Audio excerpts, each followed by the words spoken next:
மயில் கருப்பு, டை மயில் கருப்புன்னு சொல்லுவோம். கோழி ஓரளவுக்கு சண்டை கட்டிக்கிச்சு அப்படின்னா நம்ம கேட்குற ரேட். இப்போ பார்த்தீங்கன்னா இந்த அண்ணன் இந்த சண்டை சாவலை தான் நான் இப்போ கையில் பிடிச்சி வச்சுக்கிறேன். வணக்கம், யாழ்ப்பாணத்து சுதன். இப்போ நான் எங்கே வந்து நிற்கிறேன்னு சொன்னால், அதாவது தமிழ்நாட்டில் கரூர் மாவட்டத்துக்குள்ளே தான் நிற்கிறேன். இங்கே வந்து சண்டை சேவல் வளர்க்குற ஒரு அண்ணாவை சந்திச்சு இருக்கிறேன்.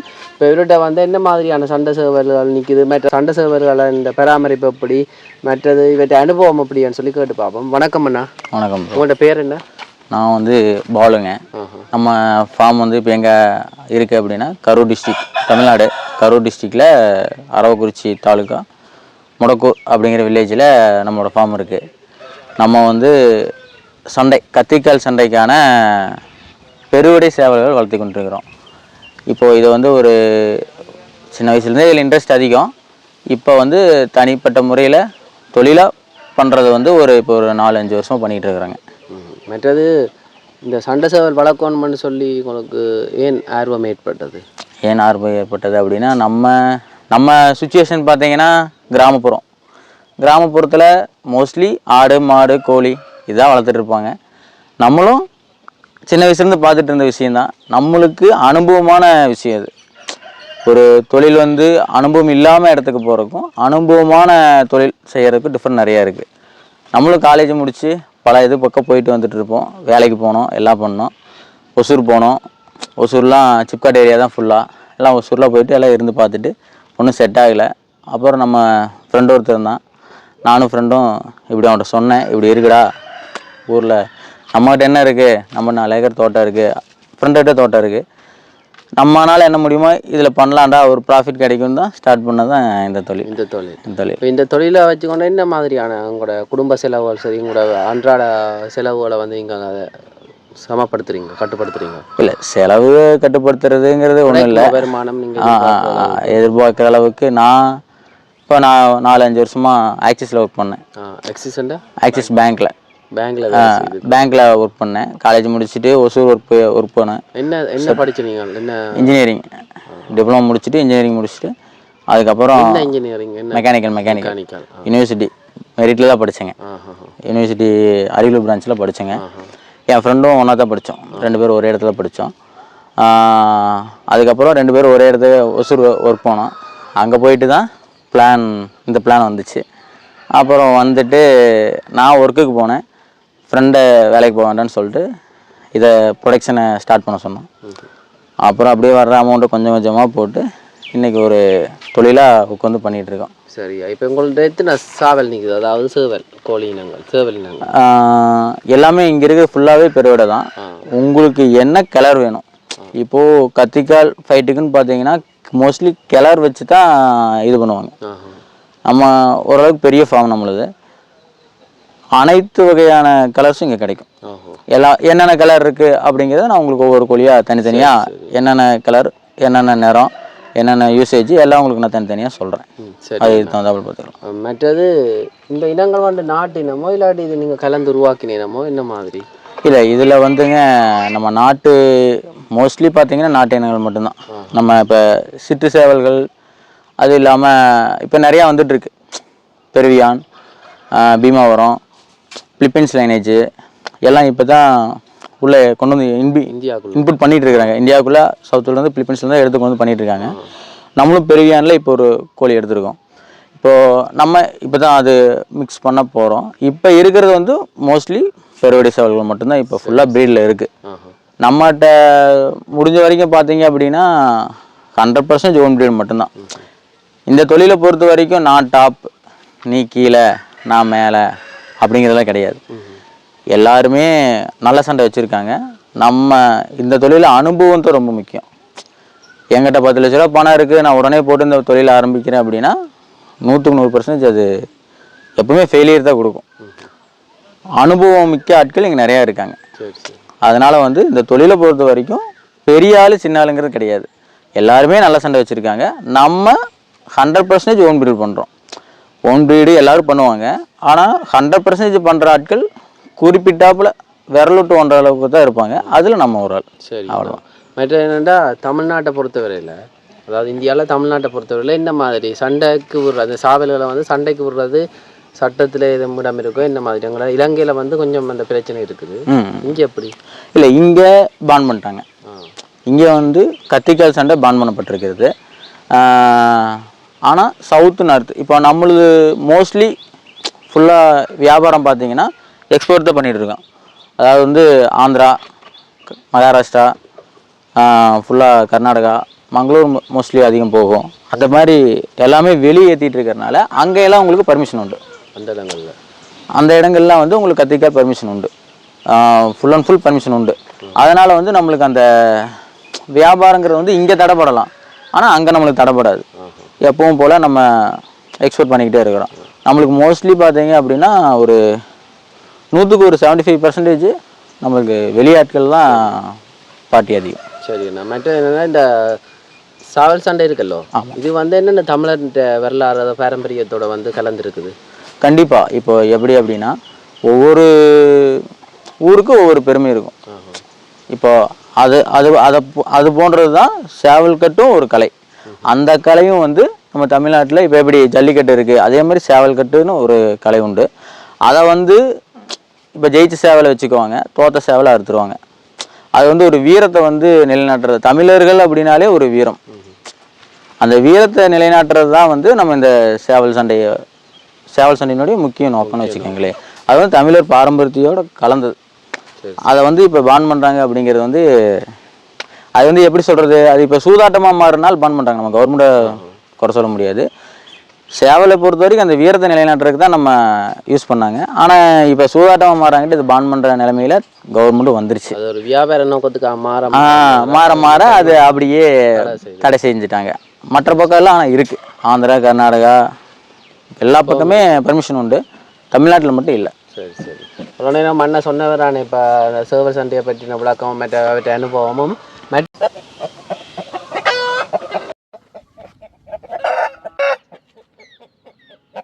இப்போ பார்த்தீங்கன்னா அந்த அண்ணன் இந்த கோழி பண்ணைக்கெல்லாம் வந்துருக்கிறா சேவல் பண்ண சண்டை சேவல் பண்ண பாருங்க எப்படியான ஒரு அமைப்பில் செய்து வச்சுதான் இருந்து இந்த அமைப்பை பற்றின விளக்கமும் மற்றது வந்து இந்த என்னத்துக்காக வேண்டி இதை வந்து உருவாக்கினவரன்னு சொல்லி கேட்டு பார்ப்போம்.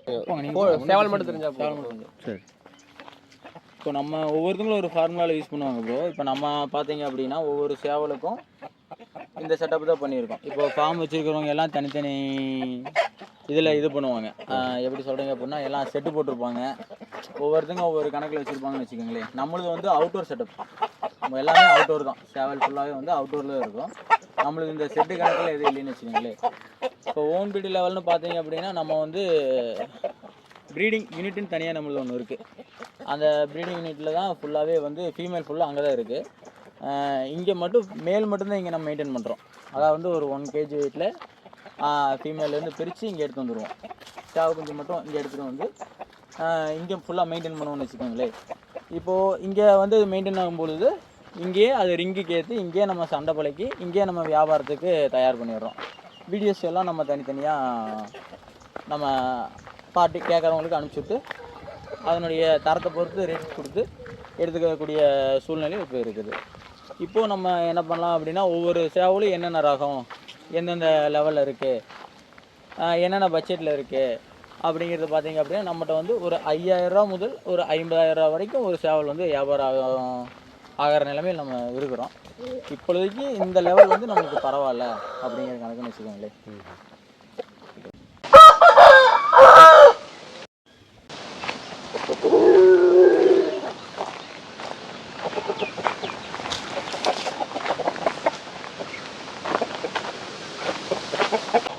இப்போ இது பார்த்தீங்கன்னா செங்கரும்பு ப்ரோ, டைட் செங்கருப்பு அப்படிம்பாங்க.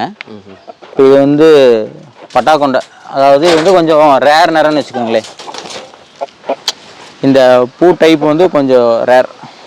இந்த பட்டாக்கொண்டை பூன்னு சொல்லுவோம்ல, நிறையா டைப்பில் பூ இருக்கும். உச்சிக்கொண்டை, உச்சிப்பூ, மத்திப்பூ, அந்த மாதிரி நிறையா டைப்பில் இருக்குது. குருவிப்பூ, தாமரைப்பூ, அந்த மாதிரி இருக்குது. இந்த டைப் கோழி வந்து கொஞ்சம் நம்மளுக்கு ரேர். இந்த டைப்புன்னு வச்சுக்கோங்களேன். கோழி வந்து ஒரு 4 கிலோ டு 4.5 கிலோ வரும். நல்லா டை செங்கருப்பு நேரத்தில் நல்ல அமைப்பில் இருந்துச்சு அப்படின்னாலே நம்மளுக்கு கோழி ஓரளவுக்கு சண்டை கட்டிக்கிச்சு அப்படின்னா நம்ம கேட்குற ரேட் அதனுடைய தரத்தை பொறுத்து அதனுடைய ரேட்டுன்னு வச்சுக்கோங்களேன். ஓரளவுக்கு அந்த அமைப்பு கிடைக்கும் கோழிக்கு. இது நம்ம டாப் லைனில் ஒன்று. இப்போ இதில் வந்து என்ன மாதிரியான அந்த வேறு இனங்கள் இருக்குதோ? இதில் எல்லாம் இனங்கள் அப்படிங்கிறது இதில் வந்து நிறத்தை பொறுத்தான்னு வச்சுக்கோங்களேன். அந்த நேரம் ஒவ்வொரு நேரமும் அடுத்தடுத்து ஒவ்வொரு நேரம் உங்களுக்கு நான் காமிக்கிறேன். இப்போ ஒரு டைட் செங்கருப்பு காமிச்சிருக்கேன், அடுத்து உங்களுக்கு வேற கோழி காமிக்கிறேன். சரி அண்ணா.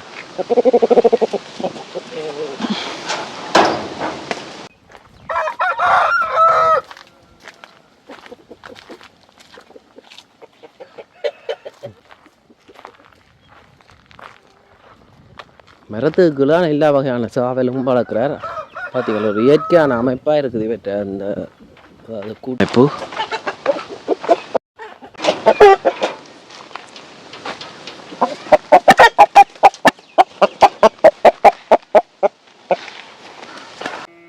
சொல்லுங்க. ஓகே, இது வந்து கீரி சேவல். இது வந்து மயில் கீரின்னு சொல்லுவாங்க. நம்மகிட்ட வந்து கொஞ்சம் கீரி லைனேஜ் வந்து கொஞ்சம் டாப்.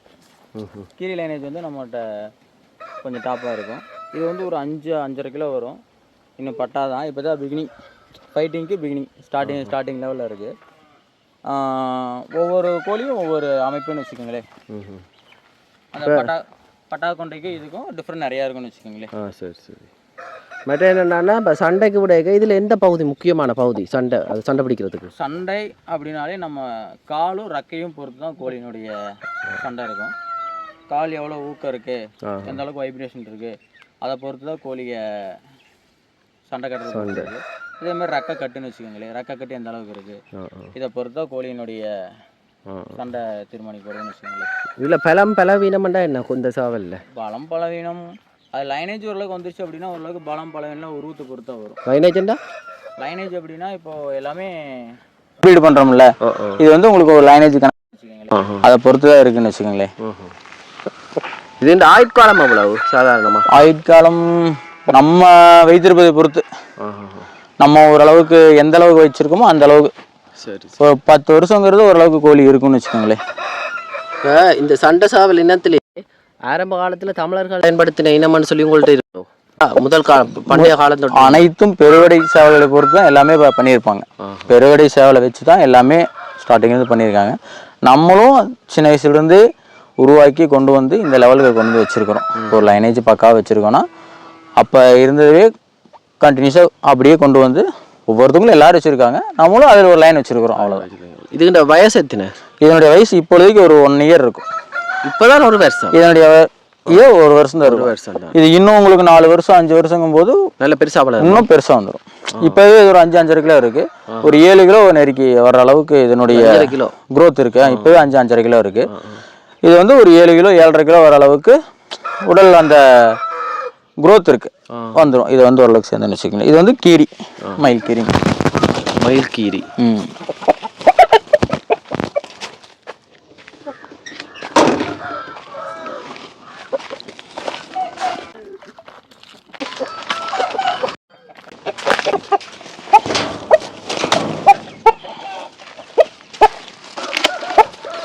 இது வந்து பொன்றக்கால் பூதி. இது வந்து பட்டாதான், இன்னும் ஃபைட்டிங்க்கு ரெடி ஆகலை. ஒவ்வொரு நேரம் ஒவ்வொரு லைனேஜ்னு வச்சுக்கோங்களேன். இது ஒரு நல்ல ஸ்பீடு லைனேஜ். கோழி ஸ்டாண்டிங் ஸ்பீடு அந்த கணக்கில் இருக்குது. நம்மளுக்கு வந்து இது நல்ல ஸ்பீட் லைனேஜை பொறுத்த குஞ்சு. கோழி வந்து இது வேறு மாதிரி சண்டை கட்டும் அப்படின்னு எதிர்பார்ப்பில் இருக்கும். ஏன்னா இந்த வெயில் காலம், இந்த காற்று காலம், இதுக்கெல்லாம் வந்து கோழி கொஞ்சம் குருத்து அடிக்கும்பாங்கள்ல, அதனால் வந்து இது கொஞ்சம் குருத்து கண்டிஷனில் இருக்குது. அடுத்து குருத்து அப்படின்னா கோழியில் இந்த பொங்கெல்லாம் உளுந்து மீண்டும் மறுபொங்கு முளைச்சி வருதுல்ல, அதான் குருத்துன்னு வச்சுக்கோங்களேன். அடுத்து இன்னொரு 2 months ஆயிரும் இது ரெடியாக இருக்குது. அப்போ இதனுடைய பெர்ஃபார்மன்ஸ் லெவல் ரொம்ப பெரிய லெவலில் இருக்கும். மற்ற இதுகளுக்கு என்ன மாதிரி சாப்பாடுகள், என்னென்ன தீவனங்கள் எல்லாமே காலையில் களைப்பருப்பு கொடுத்துருவோம். எப்போவுமே டெய்லி காலையில் களைப்பருப்பு கொடுத்துருவோம். ஈவினிங் கம்பு வச்சு எடுத்துருவோம். கடலைப்பருப்பு கிரவுண்ட் தனியாது தான். காலையில் கொடுத்துருவோம். அதே மாதிரி ஈவினிங்கு கம்பு வச்சு எடுத்துருவோம். அவ்வளோதான் வச்சு எடுத்துருவோம். எல்லாம் காலையில் 10 கடலைப்பருப்பு போடுவோம், அவ்வளோதான். ஈவினிங் கம்பு வச்சு எடுத்துருவோம். இது ஒரு நேரம். உங்களுக்கு இன்னும் வேறு நேரம் காமிக்கணும். அங்காலையும் பழக்கிறாரு. இதில் வேறு ஒவ்வொரு கோழி இனங்கள் இருக்குது, சாவல் இனங்கள். நல்ல திறமையாக தான் வளர்க்குறாங்க. இல்லை நான் இப்போ பார்த்தது பாருங்க அங்கேருந்து ஒரு சாவலை பிடிச்சு கொண்டு வரார் அண்ணா. என்ன கோவிலுக்கு எப்படி எடுத்துக்கலாம். இது வந்து டை கருப்பு, டை பிளாக் பேடும்பாங்க. இது வந்து வால் கம்மியாக இருந்துச்சுனாலோ இல்லை கழுத்தில் பொங்கு நெட்டு கம்மியாக இருந்தாலும் அது பேடு சேவல் அப்படிம்பாங்க. இது வந்து டை பிளாக், இதனுடைய கலர் வந்து டை பிளாக்கு. இதுவும் பட்டா தான், இன்னும் கண்டிஷன் இல்லை. இதுவும் பட்டா தான் வச்சுக்கோங்களேன். இதுக்கெல்லாம் ஓரளவுக்கு மோஞ்சு வரும் பொழுது ஓரளவுக்கு ரெடி ஆகி இது இப்போவே ஒரு 4 கிலோ வெயிட் வரும். வெயிட் வந்து ஒரு 4 கிலோ வரும். நான் ரெடி ஆகும்போது உங்களுக்கு இன்னும் கோழி உருவம் பிடிச்சிக்கும். இதெல்லாம் ஒரு நல்ல மதிப்பு மிக்க சேவல்னு வச்சுக்கலாம்னு வச்சுக்கோங்களேன். இப்போ இந்த சாவல்கள் இருக்குது தானே, இதை வந்து நீங்கள் சண்டைக்கு மட்டுமா பயன்படுத்துகிறீங்க? மற்றது இதை வந்து வேறு விற்பனைகளுக்கு ரச்சியலோ அப்படி இப்படின்னு சொல்லி அதுகளுக்கும் விற்பனைக்கு? இல்லை இது சண்டைகளுக்கு மட்டும்தான், மோஸ்ட்லி சண்டைகளுக்கு மட்டும்தான். அப்படி உங்கள்கிட்ட வந்து கேட்டுருக்கு இங்கே அப்படியான இறைச்சிக்கும் பாவிக்கிற ஆக்கள் இல்லை இந்த இனத்தில் இறைச்சிக்கும் பாவிக்கிற இறைச்சியா? இந்த இனத்தில் இதை இப்போ ஃபீமேலாக வருது அப்படின்னா அதை வந்து இல்லை இதே இறைச்சிக்கு பயன்படுத்தலாம். பட்டு குவாலிட்டி வைஸ் அதிகம், அதுக்குன்னு தனி லைனேஜ் இருக்குது. தனியாக அது பண்ணுறது, அது தனியாக தொழில் பண்ணுறாங்க. நம்ம அது பண்ணுறதில்ல. இப்போ இந்த சாவல்கள் இருக்குது தானே, இந்த சாவல் வந்து மற்ற சாதாரண நாட்டு சாவல்களோட ஒப்படைக்க என்ன மாதிரியான நோய் எதிர்ப்பு சக்தி திறன் இருக்குது? இதுக்கு நோய் எதிர்ப்பு சக்தி திறன்கிறது நம்ம வந்து மோஸ்ட்லி வந்துன்னா தடுப்பு மேலாண்மைன்னு தனியாக இருக்குது. கோழிகள் பொறுத்த வரைக்கும் தடுப்பு மேலாண்மை அப்படிங்கிறது தனியாகவே இருக்குது. நம்ம அதை கரெக்டாக பயன்படுத்தணும்னா தான், இதுன்னு இல்லை எந்த இனமாக இருந்தாலும் அதுகளுக்கு வந்து நம்ம தனிப்பட்ட முறையில் நம்ம கம்பல்சரி நம்ம நோய் தடுப்பு மேலாண்மை பயன்படுத்தி ஆகணும்.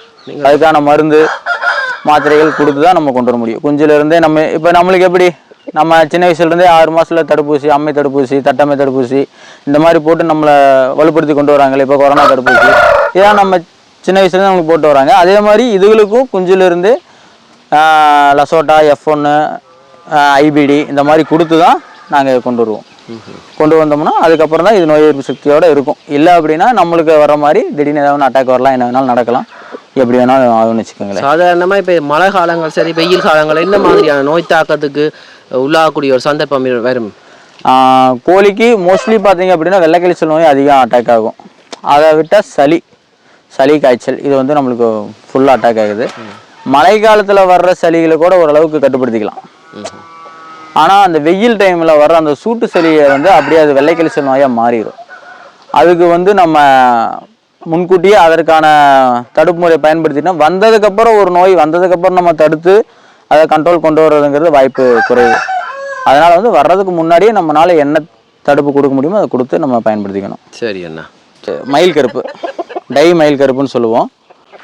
இது வந்து நம்மகிட்ட ஸ்டாண்டிங் லைனேஜ். இப்போ நான் சொன்னேன்ல சண்டை கட்டுற விதத்தை பொறுத்து உண்டு. இது வந்து நம்மகிட்ட ஸ்டாண்டிங் லைனேஜ், ராக்கெட் லைன் சொல்லுவோம்.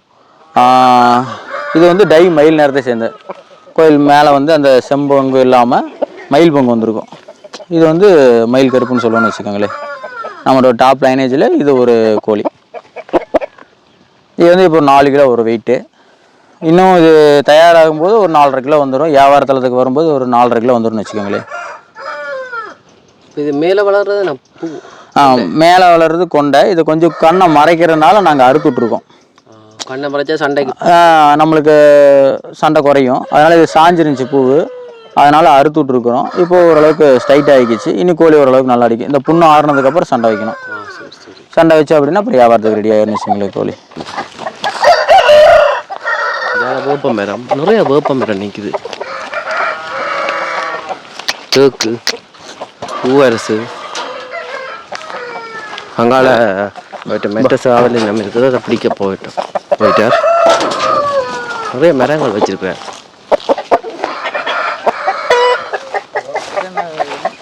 பண்ணுறாங்க. சரி, இதோடைய நேரம் வந்து பொன்றோன்னு வச்சுக்கோங்களேன்.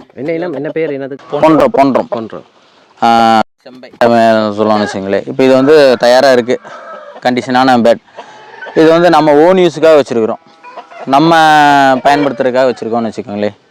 இப்போ ஏதாச்சும் ஒரு மேட்ச் அப்படின்னா நம்ம தனது ஓன் யூஸுக்காக பயன்படுத்திகிட்டு இருக்கிறோம். இது ஓரளவுக்கு நல்ல சண்டையே கட்டுது. நம்ம இப்போ இது ரிசல்ட்டை பார்த்தா தான் தெரியும்னு வச்சுக்கோங்களேன். இதுன்ற காலில் ஏதும் சிறப்புகள் இருக்கோ? கால் அது நேரத்தை பொறுத்து தான், காலை பொறுத்து எதுவும் கிடையாது, அது நேரத்தை பொறுத்துன்னு வச்சுக்கோங்களேன்.